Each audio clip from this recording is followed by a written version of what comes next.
A green dragon rarely bothers to tear you apart with its claws. It would much rather cast a mind-affecting spell, trick you into destroying your own life, and patiently wait around to claim your treasure after the dust settles.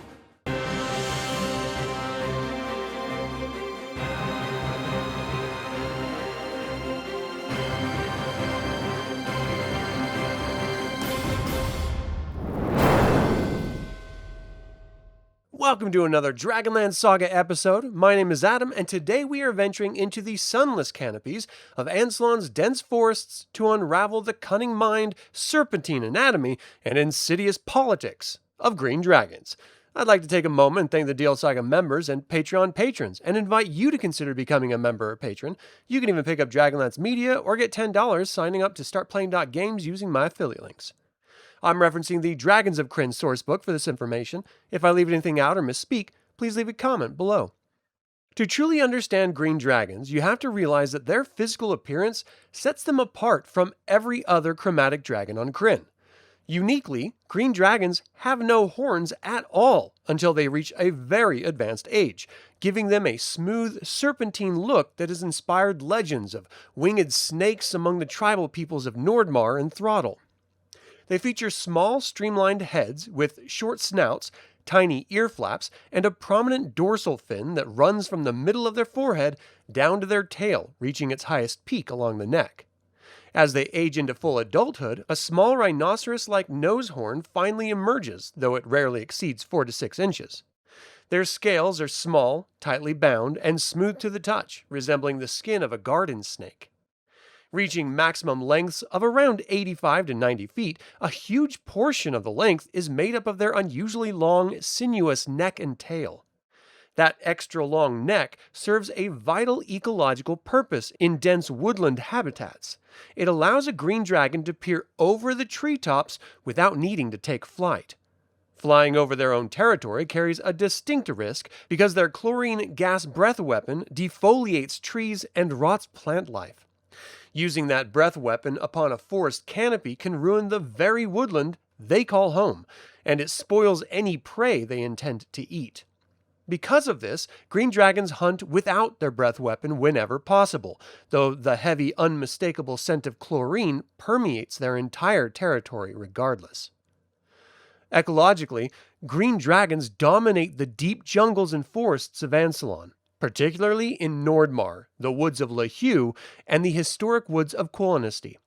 Their lairs evolve as they age. Young greens weave living branches and boughs together high in the forest canopy to build elevated hunting platforms where they can spy on the forest floor. As they grow too large for the trees, they move down to secluded glades, using subtle illusions and magic to hide their burrows and caves. They are intensely paranoid, territorial loners who deploy telepathic wyvern patrols to alert them the second any sentient creature steps foot in their domain. Psychologically, green dragons are smug, arrogant, and deeply xenophobic. They view themselves as intellectually superior to all other creatures, including other dragons. Rather than engage in direct combat, a green dragon prefers to manipulate others through trickery, legalistic loopholes, and mind-affecting magic. Following the Chaos War, many greens adopted the spellcasting methods of Cyan Bloodbane, using mind control to ruin enemies from afar. While inherently lawful, they despise being grouped together with their own kind.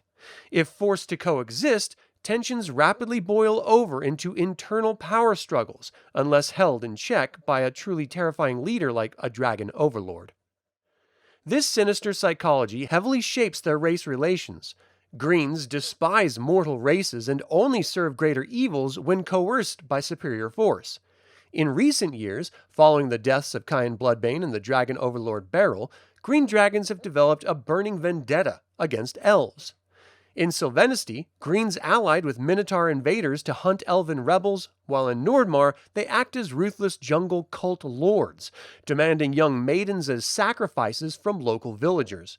Some enterprising Greens have even begun shape-shifting into humans or ogres, infiltrating political circles in Kerr and Carolise as shadowy advisors to sway factions against elven survivors.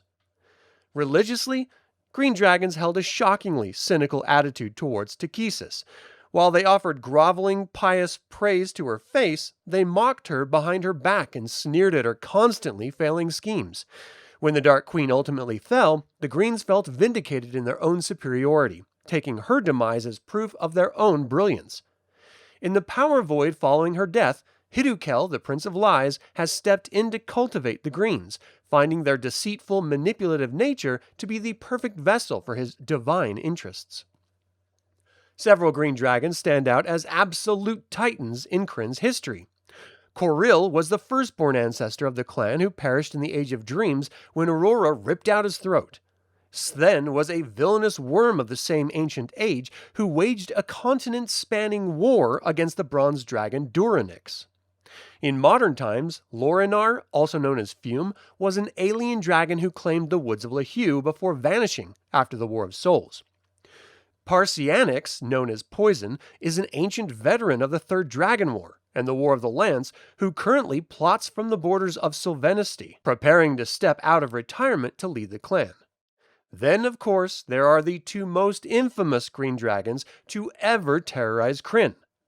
Beryl Inthronox, known simply as Beryl, was the massive dragon overlord who conquered Qualinesti, altered the landscape, and hunted relentlessly for the Tower of High Sorcery before being brought down by Laurana in a battle that destroyed Qualinesti and created the Lake of Death.